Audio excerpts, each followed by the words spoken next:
Hello, ayan, parte ng motor na minsan nalilimutan natin pero napaka-importante para sa atin. Mga kaibigan, ito is DIY o kayang-kaya natin gawin basta meron lang tayong lubricating oil. Kasi mga kaibigan, totoo lang, marami ang hindi nakakapansin sa mga parte ng motor na to na kapag nagka-problema, malaking epekto para sa atin. So mga kaibigan, ito, uunahin na natin yung susian natin ng ating motor.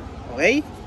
So, ang ating susian, mga kaibigan, hindi lang po yan ganyan. So, dapat nililinis din po natin. Gumamit po tayo ng lubricating oil. Halimbawa, W40 para po malinis natin to. Kasi, maraming alikabok ang pumapasok dyan at mga dumi. Nagkakaroon tayo ng problema kung ito po ay hindi natin malilinis gamit ang mga lubricating oil o yung mga ibang W40. Hindi lang yun, pati dito mga kaibigan, ito, kailangan din po natin itong malinis. So, iyan mga kaibigan ang isa sa parte ng motor na dapat nating chinecheck o dapat nating nililinis.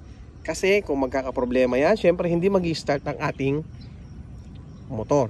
And then mga kaibigan, so meron pang part dito na napaka-importante din na kahit naman kayo siguro ay kaya ninyong gawin at kaya ninyo ding linisin. Ito mga kaibigan.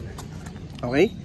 Dito sa party na to, yung brake master natin o yung dito sa mga disc brake natin.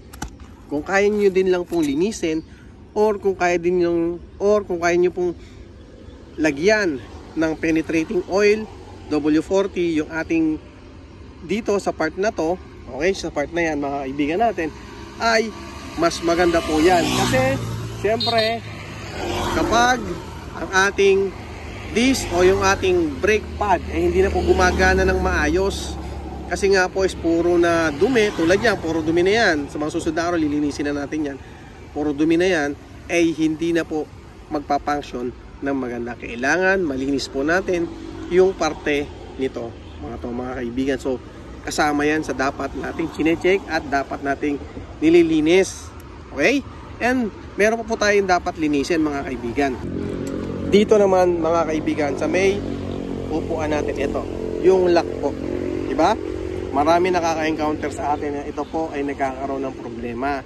Naglalak or hindi na siya gumagana or hindi na siya bumabalik. Kasi nga po, yung pinaka part na yan po ay nagkakadumi. Minsan nagkakaroon ng alikabok, ay bumabara po yan at hindi na po nagpapunction ng maganda itong part na to.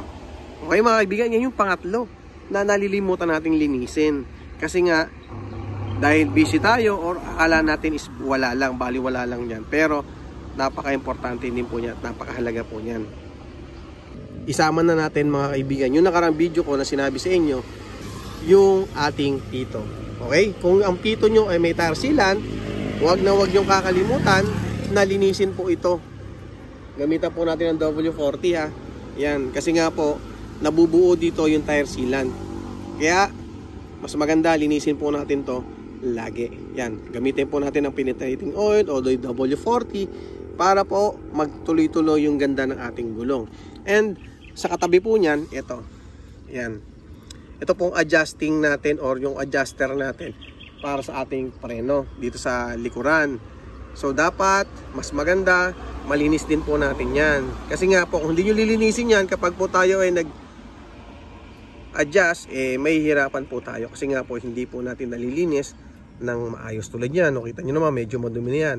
So pag tayo naglinis ng motor, kailangan po natin brushin to, or kung hindi naman kayo or kung hindi nyo mababrush, gumamit pa rin tayo ng lubricating oil para po yan ay maging malinis at hindi po bumara yung ating adjuster na to. Okay, so yun lang mga kaibigan na yung mga ilang parte ng motor natin na nalilimutan naman natin na linisin or ating lagyan ng langis na akala natin sa tingin natin is wala lang, normal lang. Pero tandaan nyo mga kaibigan, yung mga part na yun na sinabi ko sa inyo ay kapag nagka-problema yan, sigurado ko may epekto yan sa motor ninyo tulad ng susian, yung preno dito, tsaka yung pinakalakdo ng upuan.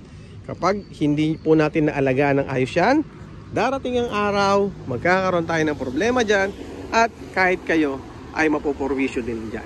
Okay, so alagaan po natin ang ating motor para po yan ay tumagal at syempre mas magamit natin ng mahabang panahon.